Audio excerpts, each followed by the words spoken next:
There's a silent plague sweeping through the modern world. And it's not a virus that attacks your body. No, it's something that gets inside your head. It's the reason why, for 99% of people, even with all the talent and hard work in the world, it just doesn't work out. Today, we're going to pull back the curtain on this mystery. We're going to expose a trap that, odds are, you've fallen into yourself. You know, the author Robert Greene, he has a name for this. He calls it the epidemic of the fragmented self. Think about it. We're constantly being pulled in a million different directions, right? Our energy, our focus, it gets spread so incredibly thin that it just becomes like a mist. And let me ask you, what can a mist do against a solid wall? Absolutely nothing. And here's the kicker. This isn't just you. It's not some personal failing. It's a condition of the world we live in right now. So that brings us to the big question, the real heart of it all. Why? Why do so many of us start something new with all this fire, all this excitement? You know, a new business idea, a new workout plan, learning a new language, and then just fizzle out? That initial spark just dies. And let me tell you, the answer isn't you're not motivated enough. No, it's something way deeper than that. It's a fundamental misunderstanding of how progress actually works. All right, so let's start digging. The very first clue in this whole mystery, it's a deception.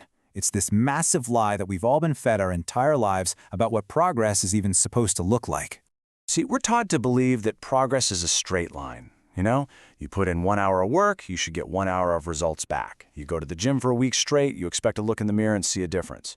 It seems so simple, so logical, and it is completely, utterly wrong. In fact, that single belief is the very thing that's designed to make you fail. Now take a look at this. See that gap between the two lines? That straight line? That's what we think should happen. That's our broken expectation. But that curving line? That's the brutal reality. The truth is, all meaningful progress, everything that's actually worth doing, follows this compounding curve. And what that means is that the results are delayed. In the beginning, it feels like you're doing a whole lot of nothing. And that feeling, that creates a really dangerous psychological gap. And this gap, well, it actually has a name. It's called the Valley of Disappointment. And you've been there. We've all been there. It's that incredibly frustrating place where you know you're putting in the work, you're grinding every single day, but you're just not seeing any real results. You're thinking, I've been at this for weeks, for months. What is going on? Why isn't this working?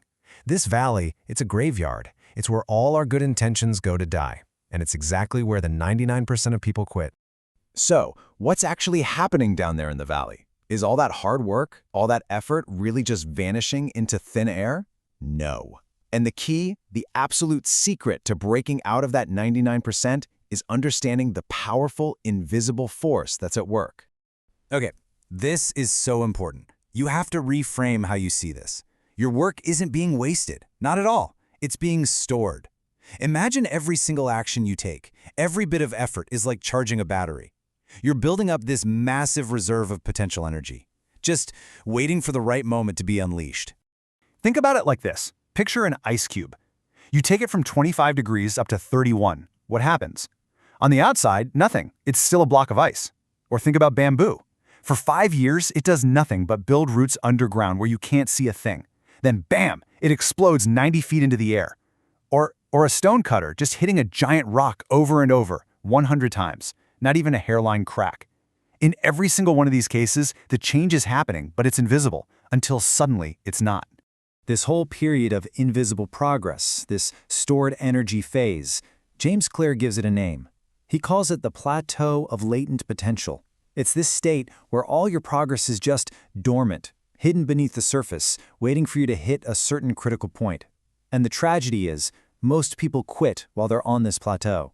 They have no idea just how ridiculously close they are to a massive breakthrough. Right? That stone cutter hits the rock the 101st time and it just splits right in two. And there's this great quote from Jacob Riis. He said, "I know it was not that last blow that did it, but all that had gone before." That's it right there. The breakthrough isn't magic. It's just the moment all that stored up energy finally becomes visible. But look, there's another reason we get stuck in that valley. And this one is, it's a little more sinister. It's like a mathematical illusion, a blind spot in our own thinking. And we're calling it the 1% trap. The thing is, we're terrible at judging small changes. Making a tiny 1% improvement today, it feels like it does nothing. It's insignificant. And on the flip side, making a 1% mistake, hitting the snooze button, grabbing that junk food, that feels just as harmless. Our brains literally did not evolve to understand the truly devastating power of compounding over time. And this just lays out the stakes perfectly. If you can manage to get just 1% better each day for a year, you end up almost 38 times better than when you started. But if you get 1% worse each day, you basically erode down to nothing. The difference between success and failure isn't some huge dramatic event. It's the sum of all your tiny daily choices. So here it is, the core of it. The 1% trap is that slow, quiet, invisible buildup of tiny, bad habits. It's all the little excuses we make, the small, poor decisions that we repeat day after day, until they compound into this toxic result, a life that's just stuck. You don't just wake up one day and fail. You fail 1% at a time. Okay, but what's driving those little 1% choices, good or bad?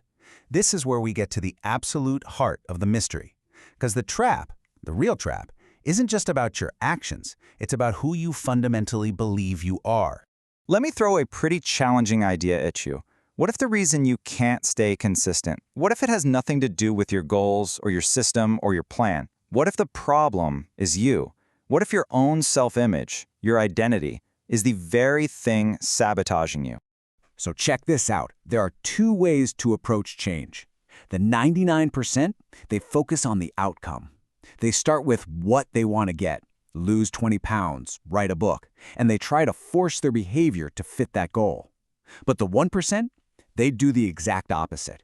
They use an identity-based approach. They start from the inside by first deciding who they want to become. Here's a really simple, powerful example. Imagine two people are offered a cigarette. The first person says, "No thanks, I'm trying to quit." What's their identity? They're still a smoker who is trying not to be. The second person says, "No thanks, I'm not a smoker." See the difference? They've already adopted the new identity. That second statement is so much more powerful because it's not a struggle, it's a fact. It aligns with who they are. See, at the end of the day, any behavior that goes against your self-image, it's just not going to last. You can't fight yourself forever. So real, lasting change is identity change. The habits, they're just the way you get there. Every single action you take is like casting a vote for the type of person you want to become. You go to the gym, that's one vote for I'm a healthy person. You write one page, that's a vote for I'm a writer. Okay, so we've basically unraveled the whole mystery.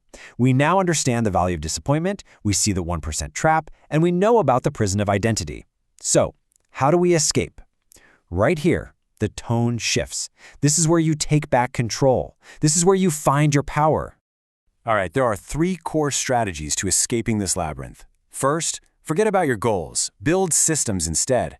Think about it. Winners and losers in any field, they have the exact same goals. The difference is the system they use to get there. A goal is a one-time thing. A system is the process that gets you results over and over again. Second, you have to master the boredom of repetition. This is a big one. The work isn't always fun or exciting, but the pros, they show up anyway. That is literally the whole game. And third, concentrate your forces. Stop trying to do a million things at once. Stop spreading your energy so thin. Pick the one thing that truly matters and focus all your power on it like a weapon. And this next part, this might be the hardest, but also the most freeing truth of all. Professionals stick to the schedule. Amateurs let life get in the way. It's that simple. You have to find a way to show up even when it's boring, when it's annoying, when it hurts, when you are completely drained. The big breakthrough, it doesn't come from one single heroic effort. It comes from the 1,000 boring, unsexy repetitions that nobody ever sees. You have to fall in love with the process, not just the idea of the prize at the end. So let's just end on this one question. To truly escape this trap, you're going to have to be ruthless. I want you to take a hard, honest look at your life right now.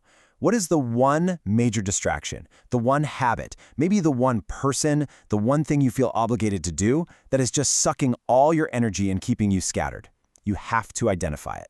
Because just admitting what your biggest distraction is, that's the very first step to finally getting rid of it and taking back your focus for good.